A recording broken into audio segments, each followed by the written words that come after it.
Sebagai anak laki satu-satunya, Kevin bertekad mengambil alih peran ayah, termasuk melindungi sang bunda. Tujuan Kevin saat ini hanya satu, yakni menghapus duka di wajah sang mama dan menggantikannya dengan senyuman.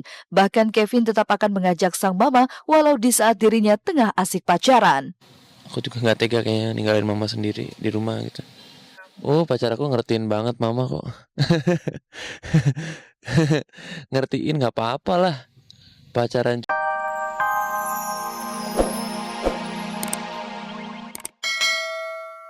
Kabarnya menjadi alasan untuk menyiarkan detik-detik mendebarkan ini selama 3,5 jam lebih. Lantas, benarkah ada pembelajaran khusus dengan adanya program tersebut? Dan benarkah pula jika siaran langsung tersebut telah melanggar undang-undang penyiaran? Bahwa hal itu melanggar asas kepentingan publik. Karena di dalam peraturan KPI yaitu Pedoman Perilaku Penyiaran dan Standar Program Siaran dikatakan bahwa isi siaran harus mengutamakan kepentingan publik, bukan kepentingan orang atau kelompok tertentu. Banyak yang memang tahu bagaimana karena udah perjalanan kita mengalami keguguran apapun dan bagaimana Ashanti memperjuangkan bayi yang sekarang kita kemanapun kita pergi. Ada teman dari media yang memang tertarik ingin menceritakan masalah ini sampai berhasil. Ya buat aku banyak sisi edukasi yang bisa diambil oleh masyarakat, tapi memang banyak pertentangan yang aku yang aku terima bahwa ada hal yang memang tidak suka juga mengenai acara ini. Kan buat aku inilah sebuah dinamika. Jadi yang senang silakan melihat dan ikut mendoakan. Aku terima kasih. Buat yang merasa terganggu dengan adanya acara ini, tinggal kita cari masalah. Terus buat pemirsa di rumah, ya saya mewakili keluarga besar saya juga mengucapkan terima kasih buat yang juga tidak terlalu nyaman dengan acara ini pun disiarkan live. Saya juga hanya bisa bilang minta maaf juga, tapi tidak ada maksud untuk bikin hal-hal yang luar kemampuan saya. Dalam artian bahwa ini adalah lebih dari usaha, cuma banyak nilai edukasi dan usaha dari banyak permintaan teman-teman di daerah yang ingin melihat perjalanan ini. Walau setiap wanita berpeluang besar untuk bisa hamil, faktanya kehamilan tetap menjadi misteri karena setiap kehamilan memiliki kisahnya yang berbeda. Cerita menyedihkan yang dialami pedangdut Ayu Ting Ting selama hamil, serta perjuangan hidupnya di masa kehamilan hingga proses persalinan yang dilakoninya tanpa dampingan seorang suami bisa jadi yang melatar belakangi Ayu menyembunyikan sosok buah hatinya yang diberi nama Bilqis Humairah Razak. Tetapi setelah sukses dengan aksi kucing-kucingan dan menutupi jati diri sang anak, Ayu justru memilih menampilkan wajah Bilqis secara utuh saat bayi perempuan itu berusia 5 bulan lewat sebuah acara musik yang disiarkan secara langsung oleh sebuah stasiun televisi swasta bertepatan dengan ulang tahun Ayu yang ke-22 tahun. Bahkan seiring berjalannya waktu, Ayu sudah tak lagi khawatir memunculkan sosok Bilqis di hadapan publik, terlebih di hadapan kamera para pewarta. Saya juga bingung, kadang banyak orang yang suka bertanya-tanya kenapa Bilqis nggak dikeluarin, kasihan Bilqis segala macam. Saya melakukan ini juga terbaik buat Bilqis gitu. Karena saya sebagai seorang ibu juga pengen pengen ngasih kenyamanan buat anak saya gitu. Saya nggak mau nanti, jangan sampai sih ada masalah-masalah lagi ya. Saya nggak mau nanti kalau misalnya ada apa, jadi Bilqis ikut-ikutan kena, ikut-ikutan dikejar-kejar gitu. Jadi ya memang belum waktunya. Kalaupun memang nanti sudah waktunya, saya juga pasti ngasih tahu. Dia suka-suka saya ibunya. Saya yang lahirin, saya mengandung, saya ngerasain semua kok. Senasib dengan Ayu Ting Ting, artis kontroversial Nikita Mirzani juga sukses membuat kehebohan dengan kehamilannya.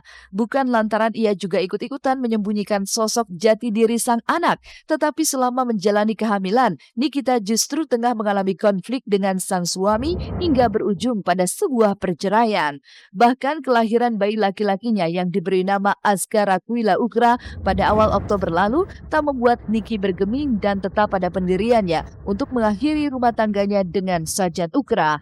Lalu apa yang membuat Nikita tetap menyematkan nama Sajat Ukra di nama sang anak?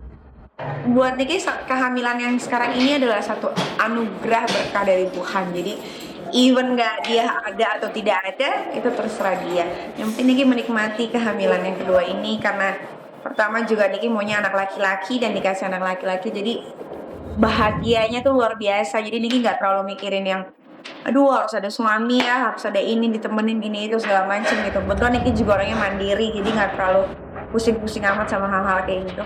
Pastinya ada nama papanya, nggak mungkin nggak, kan anaknya dia gitu. Nggak boleh karena kan nggak ada yang bisa memutuskan tali antara anak sama sama orang tua, karena kan anak sama orang tua nggak ada bekasnya gitu.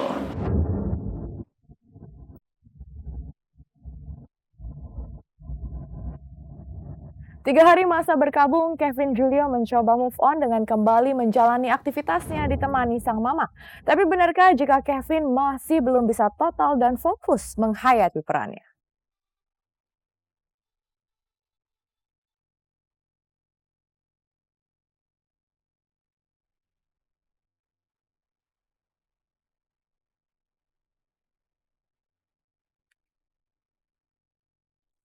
Rasa kehilangan terhadap sosok ayah tercinta membuat Kevin Julio mengalami pergolakan hidup. Tidak adanya pemberi motivator dalam dirinya menjadikan Kevin kehilangan panutan.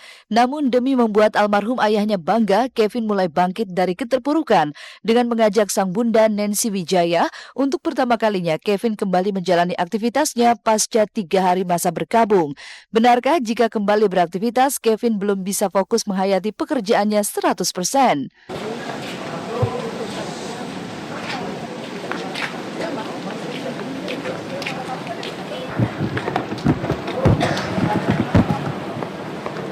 Rolling. Sorry nunggu lama ya. Iya, nggak apa-apa. Muslim A1. Gimana? Pas aku sampai lokasi, semua nyambut aku juga lagi dengan rasa duka juga. Semua teman-teman kru banyak yang salamin aku, turut berduka cita, dan kondisi sih masih lumayan lemas gitu sebenarnya. Tapi aku berusaha di saat on cam aku harus bisa tetap profesional gitu lah, harus balik ke karakter yang aku mainkan gitu loh. Jangan sampai di luar itu jangan sampai jadi berantakan semuanya.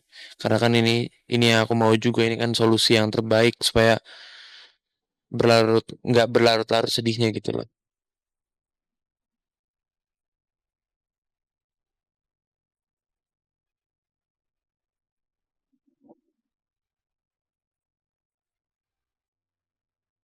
Sebagai anak laki satu-satunya, Kevin bertekad mengambil alih peran ayah termasuk melindungi sang bunda. Tujuan Kevin saat ini hanya satu, yakni menghapus duka di wajah sang mama dan menggantikannya dengan senyuman. Bahkan Kevin tetap akan mengajak sang mama walau di saat dirinya tengah asik pacaran. Aku juga nggak tega kayaknya ninggalin mama sendiri di rumah gitu. Oh, pacar aku ngertiin banget mama kok. Ngertiin nggak apa-apa lah. Pacaran juga sama ada nyokap juga, kenapa emangnya? Nggak apa-apa. Nggak masalah. Namun benarkah di saat dirinya mencoba bangkit dan menata kembali hatinya, Kevin masih menyimpan dendam terhadap orang yang telah menabrak ayahnya hingga tewas? Dan benarkah jika Kevin telah mengetahui sosok pelaku berinisial CH tersebut saat menemani ayahnya berperang melawan sakit dan maut? Dan apa reaksi Kevin terhadap ancaman hukuman 6 tahun penjara yang bakal diterima CH? Kita kenain kemarin 310 Mas, 310 ayat 4 ya. Ya, yang mengakibatkan orang meninggal dunia Mas ya. Hukuman penjaranya Pak? Ancamannya 6 tahun. Yang pastinya saya harus ketemu dengan pelakunya dulu gitu loh. Saya mau ngelihat. Ya, saya mau ngelihat pelakunya. Begitu juga dengan mama. Tapi belum saya atur waktunya juga. Kalau misalnya ada waktu yang tepat, saya akan ketemu dulu gitu loh. Kita lihat nanti aja sih. Kita lihat nanti kayak gimana. Masalahnya ya info yang aku dapat, dia sendiri udah jujur sama polisi dan polisi udah ngasih tahu sama aku bahwa di saat papa lagi di rumah sakit Pasar Rebo, papa lagi udah ngap-ngapan. Pelaku ini ada di sebelah papa. Gitu. Ada di sebelah. Persis di sebelah. Aku agak sedikit ngeh orangnya. Makanya ini orang kayaknya kenapa nih orang nontonin papa doang gitu. Ya kalau itu sih ya memang udah apa aja gimana, ya haruslah begitu kan. Apa minta maaf, apa biarpun kesalahan apa enggak kesalahan harus ada minta maaf, ya kan? Itu aja aku apa rasanya salah sedikit. Baru tadi aku tahu, mungkin kalau apa yang meninggal belum dikubur aku tahu, mungkin aku ke sana. Ya begitu. Saya ini minta maaf sebelum saya pergi ke sana ke rumah bapak si korban. Aku minta maaf. Ya cuy. Itu yang saya bilang. Aku minta maaf, benar-benar minta maaf. Aku nggak bisa mengatakan apa-apa. Aku juga nggak tahu. Baru tadi aku tahu, tadi siang aku tahu kalau itu yang begini-begini. Ada dengar katanya, anakku nggak tahu apa dari mana dengarnya itu. Cuma itu aja.